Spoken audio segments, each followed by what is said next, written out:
saw that the interest, particularly in the younger generation, was going up. And I think some of those awful events explain that partly. It is a very tricky problem because it just gets worse and worse every year.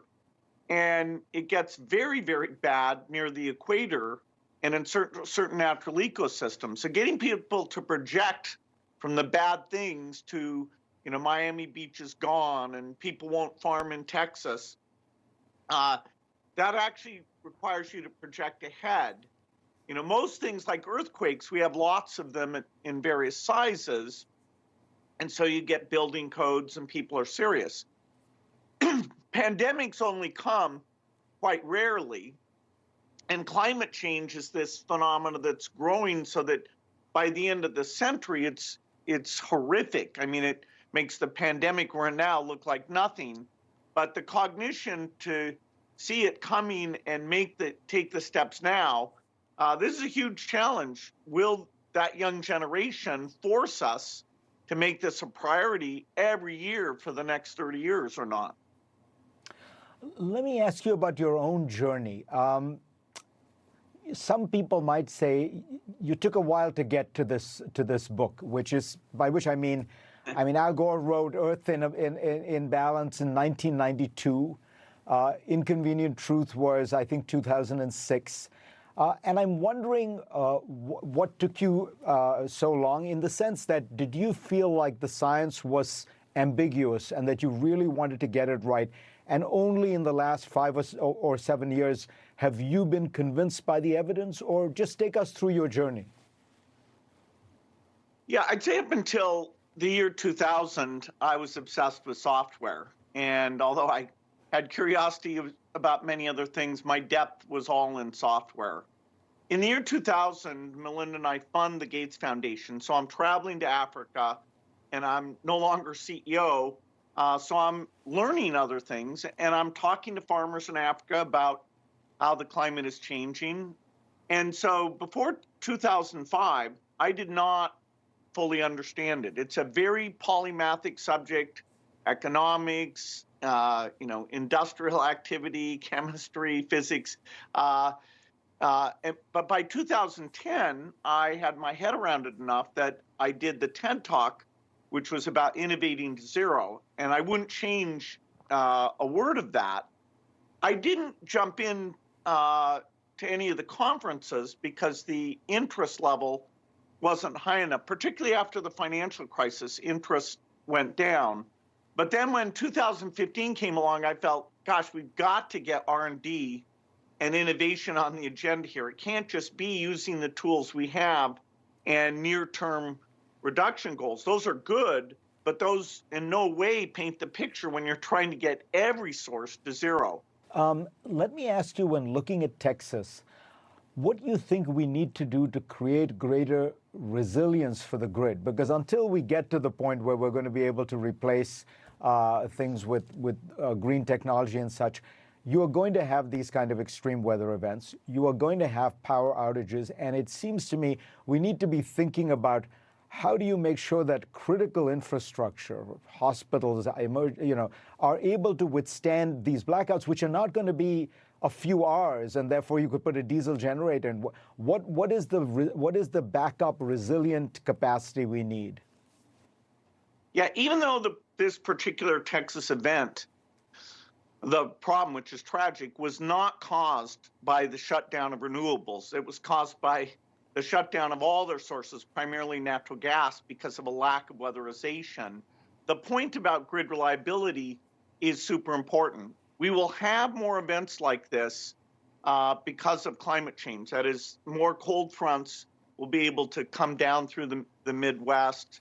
And of course, you'll have very hot periods as well. So there's 3 ways to make a grid reliable when you have lots of weather-dependent wind and solar on that grid. Say you're trying to get up to 80%. You need lots and lots of transmission.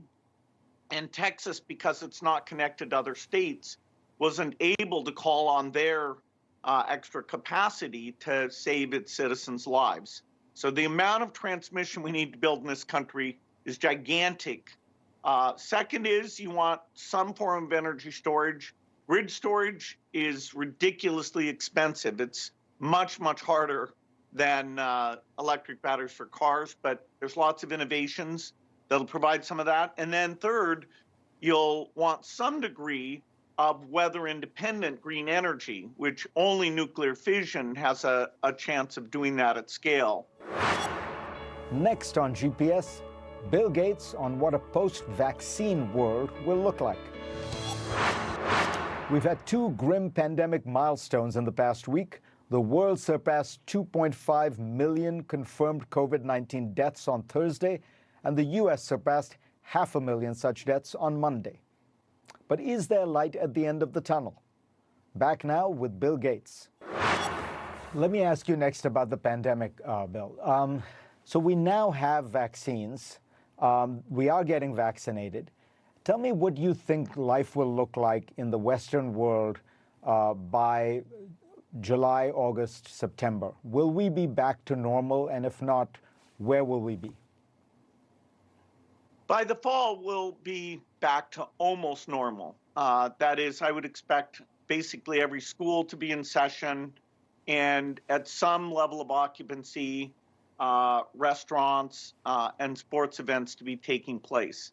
The big problem is that we're not doing enough to end the pandemic globally. That is, the vaccines are just going to the rich countries. And this has been a big focus of the Gates Foundation throughout the crisis, is to get additional factories like the big factories in India.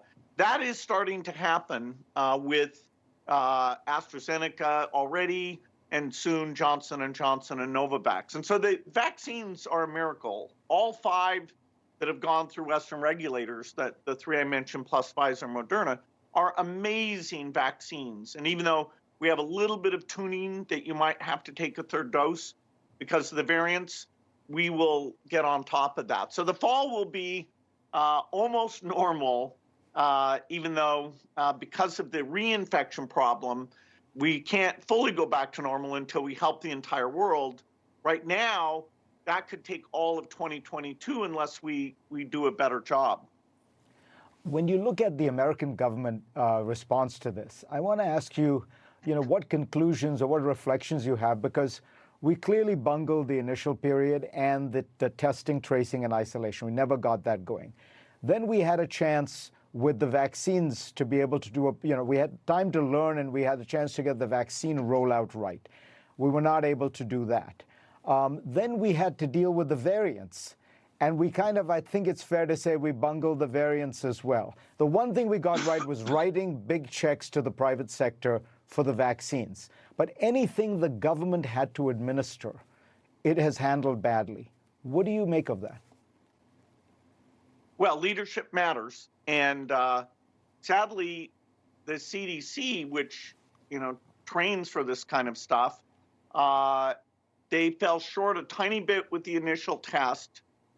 They weren't allowed to reach out and work with the private sector to get a website, so that the testing, everybody in the country would just say, okay, I want a test, and that would be allocated properly, and you'd never have more than a 24-hour delay. Likewise, for the vaccine, that should have been a CDC website that you get told, okay, go here to get your vaccine, and it's making sure that communities with people of color are getting strong messages and, really spending to make sure we're doing this in an equitable way. Do you think that the Biden administration has made a substantial improvement on what has gone on before? Yes. They don't search the web for the craziest person and put them on their task force. They admit when things are going wrong. You just to deal with the basics of that the federal government, has to carry. It's hard to change. I mean, it's too bad in a way that the vaccine rollout started under the, sort of denial administration, and now it's harder to get it back in place. But the supply and logistics will not be limiting within about 3 months here in the United States. Do you think, and this is a question about pandemics and global warming, do you think that part of the complacency we have is there is this view, Joshua Lederberg talked about it in a lecture he gave, that human beings think that nature is benign, it thinks kindly toward us. Nature will take care of us. And his point was, nature is just a bunch of physics and chemistry, and if we push too hard, you could easily end up triggering chemical reactions that end life on Earth. Yeah, we're very lucky, that the temperature on this planet and the lack of radiation, even our magnetic field protects from certain things. The more you study it, the number of things that have to be right for life is mind blowing. And we're in, the weather situation has been pretty stable. The fact that we're the ones destabilizing it is deeply ironic, and the fact that we're having a hard time recognizing it is deeply ironic. So yes, we are spoiled, particularly those of us who live in the temperate zones and don't do outdoor farming. A farmer knows, hey, I'm going to have years even before climate change with crop failure. So, lots of religions got started on praying for rain and things of that nature. So at first, it's actually those outdoor farmers, subsistence farmers, who will have malnutrition, increased death, and they'll start to migrate away from the equator. Hundreds of millions of people won't be able to live and will seek a better territory. Next on GPS, Bill Gates on the $1.9 trillion Biden COVID relief package. Is it too big, too small, or just right? Can I ask you about the economy, Bill? Do you think that, the big debate taking place now is whether we need a stimulus or a COVID relief plan as large as President Biden is proposing, $1.9 trillion. There are people who say the output gap is not that big. There are others who say, look, most of this is going toward public health and relief for people who aren't allowed to work. What do you think? Is it the right size? Well, the government always has a hard time targeting exactly the people who are in need, and particularly if you're designing programs very quickly. There's no doubt there's some number of people who really are still suffering. Say it's 15% out there. The other 85% had the benefit of last year's stimulus activities, and the poverty rate's down, aggregate income levels are up. So it will be tricky when you want to move fast to be targeted. If you add this stimulus to the next round, the Build Back Better, that makes at least a few commentators worry about inflationary pressure. So I know there's a lot of good things in the stimulus bill, and the Build Back Better is going to have a lot of fantastic climate-related stuff in it. But I hope, we can target it better.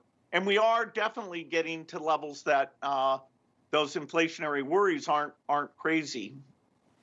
You said in another interview that you thought that the permanent ban on Donald Trump and Twitter should be rethought. And I wanted to use that as a way to ask you about what would be the right solution. You were thinking through in that response that there must be some way to make sure that lies and falsehoods and conspiracy theories don't spread while keeping, honoring the First Amendment. And I was wondering what you thought of this idea, which was that the algorithms that are created by companies like Facebook and Twitter and all the social media companies are designed to keep us all hooked. And so, the more sensational, the more outrageous, the more dramatic get preference over the more boring, so that Hillary Clinton running a child prostitution ring in a pizza parlor is going to get more clicks than Bill Gates has a new book about climate. Do you think that the government should and can mandate that these algorithms be written in a way so that they don't just take you down these rabbit holes and that provide, show you facts, show you information? Is that an appropriate way to think about this? Well, I'm not as expert on this as, say, malaria eradication or climate change, but I think there's a difference between if somebody says, I want Donald Trump specifically to be, his messages to come to me, versus putting into somebody's feed similar kind of outrageous, things that are corrosive about the election, that, then you're selecting in somebody who wasn't directly requested. So yes, those feed algorithms, we are at a very immature stage of understanding how the government and companies should avoid those being magnification of conspiracy theories. I do think there's probably some solution there. Finally, Bill, I asked you about what the fall would look like for most of us. There's also a big debate taking place with all this money that has been showered by the federal government. That some people think we're going to see an explosion of economic growth in the United States in the fall. Others think it's going to be a much longer process because a lot of stuff isn't going to come back, business travel, theaters, things like that. What do you think? Are we going to have a big boom in the fall? Well, certainly off of the base, the sectors like entertainment and tourism, as those come back, that will add. Now, some sectors like furniture buying and other things have been super strong. And of course, the stock market has had this income effect because of the interest rate situation. To me, the most interesting question really isn't the next 12 months. It's the permanent change to the notion of, does a salesman have to, go be physically in the office? When world leaders meet, like say I'm talking to African heads of state, will they keep a block of time so we can have that quick 20-minute meeting more often, instead of flying all the way there for the 1-hour meeting every few years? So the behavior change about only being in the office, say, a quarter of the time, or telehealth, or better online education, those are the changes that I'm passing it by, which are permanent changes to behavior that could change how you think about downtown commercial space dramatically. And your gut is that these changes are here to stay? Yes, I think so. I think that, if half of the companies have their employees come in 1 week out of 4, that the traffic patterns and the sharing of real estate between companies, that's a very dramatic change, with rents going down, traffic jams going down, winners and losers, but overall very positive. Bill Gates, thanks so much for taking the time. It is a terrific book, everyone. You really should go out and get it. And thanks again for joining us. Thanks, Reid. Cost you around $1,000 to buy a Bitcoin. Last week, it was worth more than $57,000. Sorry you didn't get in on the digital currency craze? So are some of the world's biggest governments. That story when we come back.